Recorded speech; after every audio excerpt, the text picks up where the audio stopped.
James Matthewson, a political commentator who joins us on this sunny, sweltering Monday morning. Very good morning to you, James. Good morning, Julia. I don't know where the sun is for me, unfortunately. It's not nowhere to be seen. Where are you? I'm in Edinburgh, so the sun's there you never are. seen. That's Scotland. Yeah. I mean, I've done the Edinburgh Festival many a time, and it basically just rains. It's as simple as that. But what can you do? It certainly does. Good, miserable grey morning to our Scottish cousins. What can I say? Let's get straight to it. Labour have freed, we now know, 26,000 prisoners early, trying to free up prison spaces. Admittedly, a problem. They were left by the Conservatives after 14 years in power, no question about that. But some of those include people who were sentenced to 10 years plus who've been out on the streets early. Yeah, they'd be out on the streets at some point, but out on the street early. But they also now want to deport foreign criminals before they even go to prison in the first place for certain countries, only a limited number of countries, but they could be deported. But they may never serve a minute behind bars in the country of origin. What do you make about those two policies? Really difficult one, isn't it? I think the situation that faces... Yeah, I think the challenge that faces the prison estate as a whole is systematic. And for me, you look at one aspect of it, you look at another, it needs complete reform. And many people have said the same for a long time. Can we just put up some prisons very quickly? So just particularly for the people who are low risk, and literally we just put up some prison camps, nice and quick. There you go, put them in there.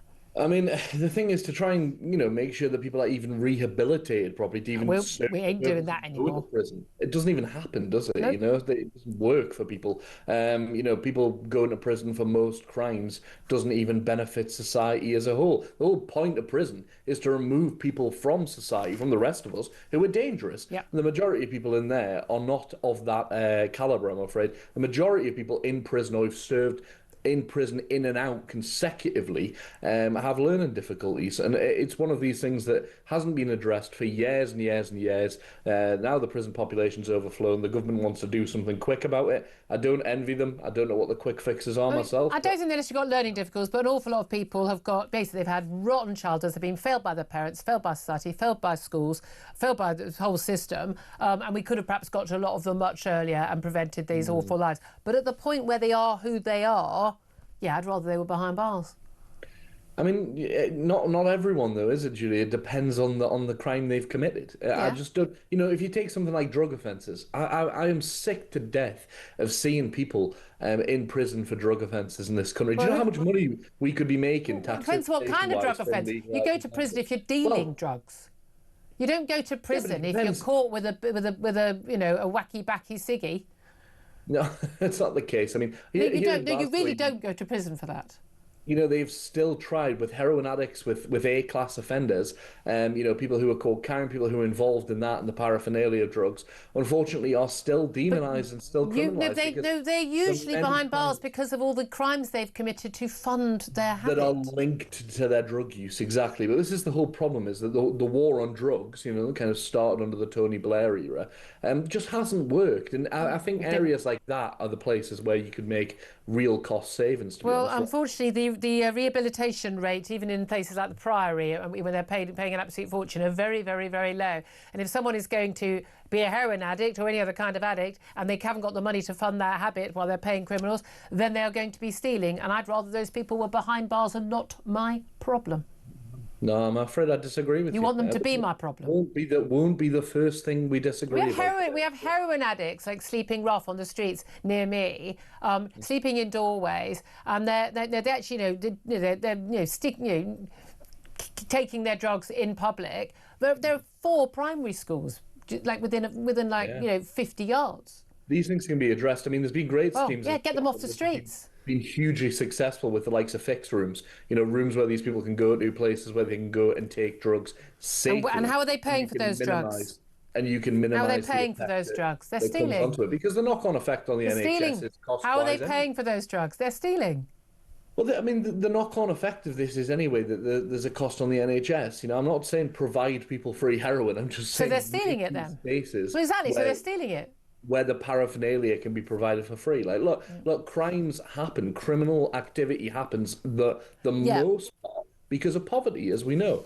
So if Look, you, what do you know what? A bit of an you insult, reduce actually, to people who've grown up in poverty who don't commit crime. Actually, the vast majority of people who grow up, self-included, yeah. they don't commit crime, actually. It's quite an insult. Let's look. I want to talk about something else because time is tight. Robert Jenrick, the Shadow Justice Secretary, wrote in the Mail on Sunday yesterday that he is personally, worried for the safety of his own 3 daughters because of the Channel migrants and the level of criminality we've been seeing and the number of sexual assaults and alleged rapes and the like that we've seen, which have been alleged to be committed, some actually convictions from people who have been living in those asylum hotels. Is that a justified concern for a dad? Robert Jenrick is someone who is now consistently using the language of those people in Reform UK. He's looked to America. How outrageous. Donald Trump. Well, I mean, come on, the Tories were in power for, the past 14 years before Labour. He's acting like he was never part of any of those previous governments. The man is now coming out with this language to sound strong in an attempt to, now that he's had his Ozempic and he's slimmed down, he's got himself in a leadership position he feels comfortable with. He wants to now move in on Kemi Badenoch's very weak leadership of the Conservative Party, and he hopes to try and kill off that reform threat by echoing them entirely. Okay, those are his tactics, yeah. But is it fair? Are you saying he's a dad of 3 daughters and he's not worried and he's lying, or is he worried and it's justified? He should be very worried, as anybody should be, who cares about women, because we've seen the threat of violence against women and girls increase around the globe. For me, it's nothing. I don't think we have, actually. I don't think that is true. I think we haven't seen a specific rise in the threat to women, particularly from particularly men arriving in this country who have, as he described, a medieval attitude towards women. Yeah, I know plenty of people in the Conservative Party who have medieval attitude towards women, Julia. It's nothing new. Misogyny is not new. Well, thinking that you can just grab a woman in the street and rape her, or grab a 12-year-old. Do you think that's a normal attitude in the... No, seriously.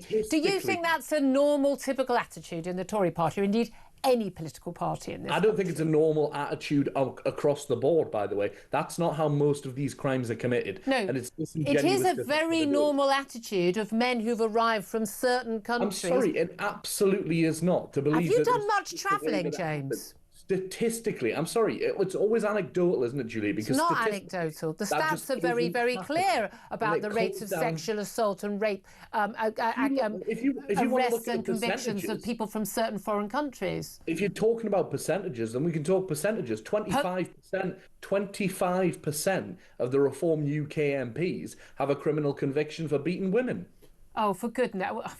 He's not a Reform MP anymore, to be fair, James McMurdoch. That's a statistic. But we're talking about per capita in terms of over-representation, in terms of the number of people in this country. Well, there isn't an over-representation of asylum seekers and sexual assault cases. There simply isn't.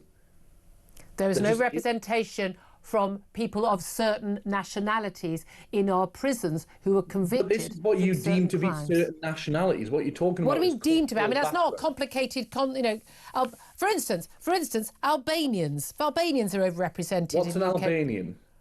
What on earth does that mean? What do you class as an Albanian? Someone who is an Albanian national. Right, and they're here claiming asylum, or they I was talking about... You're the one who keeps going on about asylum seekers. I'm talking about migrants to this country.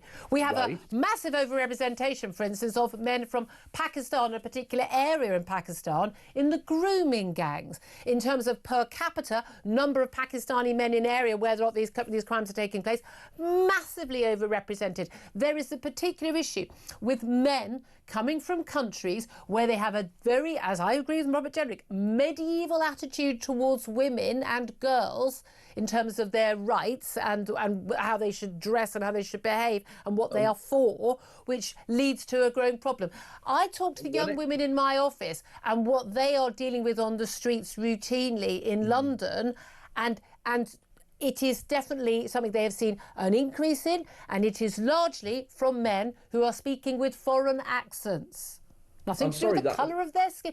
Sorry, I know that's too anecdotal for you, but they're probably all lying, aren't they? It is too anecdotal. They're not lying, no. But I believe there is an absolute crisis of misogyny taking place because we are seeing it rampant across the board. We're seeing it with kids in schools. We're seeing it online with people like probably all Andrew Tate's fault, isn't it? Yeah. Not all Andrew Tate's fault. He's a symptom of a wider problem. Exactly. Listen, he's somebody who's cashing in on it. That's what he's doing. That's true. But at the end of the day, people like Donald Trump, people in positions of power who themselves are sex offenders. Oh, yes. I completely accept that. I completely accept that. If you've got them people running the world, what do you expect the world to look like? Well, again, I'm not entirely sure we're talking about the same level, but there we are. Palestine Action. Should those 522 people have been arrested on Saturday?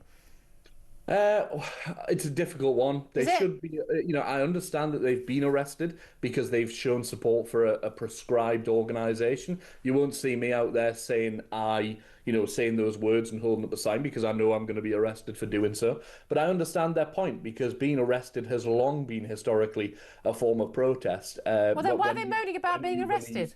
They got what they wanted. When you believe that those laws are incorrect, as they will be, because there will be a challenge in the court. The government is wrong on this, and it should not be wasting the taxpayers' money. So the security agencies that believe that they are a terrorist group, they're wrong too, yeah? They're definitely wrong. And those pensioners and retired librarians and vicars, they know more about it than the security agencies.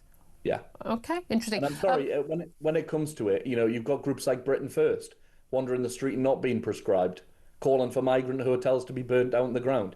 If they've done that, they should be charged with a crime. 100%, they should be charged. I believe they probably have been the people who have done so. Yeah, but they've not been prescribed, have they? The Labour government haven't prescribed. I think there's a specific thing, isn't it, regarding particular terror, whether an organisation is a terrorist group. Yeah, but it was only this event breaking into an RAF base, which again they used every ability they could. They were just looking for an excuse to try and prescribe them. It's trying to bow down to Israel and show them. Well, seriously, you think this government has got a history of bowing down to Israel? I think there's a huge. Listen, I've been in the Labour Party. I know the problems in the Labour Party with how much power the Israeli lobby has on it. It's unfortunately it's the Jews, not the Jews at all. Not the Jews.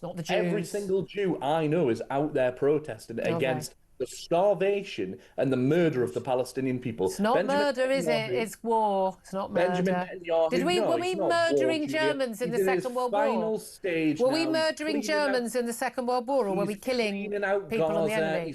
He's gonna clean Gaza out completely now. You watch it. You'll have those people round up in the camps, moved out the area, and if they refuse to get out the way, they'll be killed as they have. I mean, apparently they've been claiming they've been living in an open-air prison all this time. You'd think they'd be happy to go. I'm sure that their Arab neighbours that care so much about them will be thrilled to have them. If you create an inhospitable environment for people and then say, oh, by the way, you should probably leave because it's inhospitable, that is ethnic cleansing, it's murder. I hate to tell you, Hamas created an inhospitable environment for people in Gaza. Every single authority of any credibility on the world stage has criticised this and called it for what it is, and that's a genocide. It's a genocide, except there isn't mass killing of Palestinian people, yes, there is. If Israel wanted to wipe out the people of Gaza, Israel could have done it on October the 8th. It's doing it right now in front of us. They're doing it right now, are they? Yeah. You need to stop watching so much on the BBC, mate. Okay, well, no, you really do. You need to swap up the BBC for TalkTV instead. Then I can assure you get more accurate news on this station. I can absolutely assure you do. We're going to have to leave it there. Time is against us. 10:49. Always good to get you on the show, James Matthewson. Thank you for that.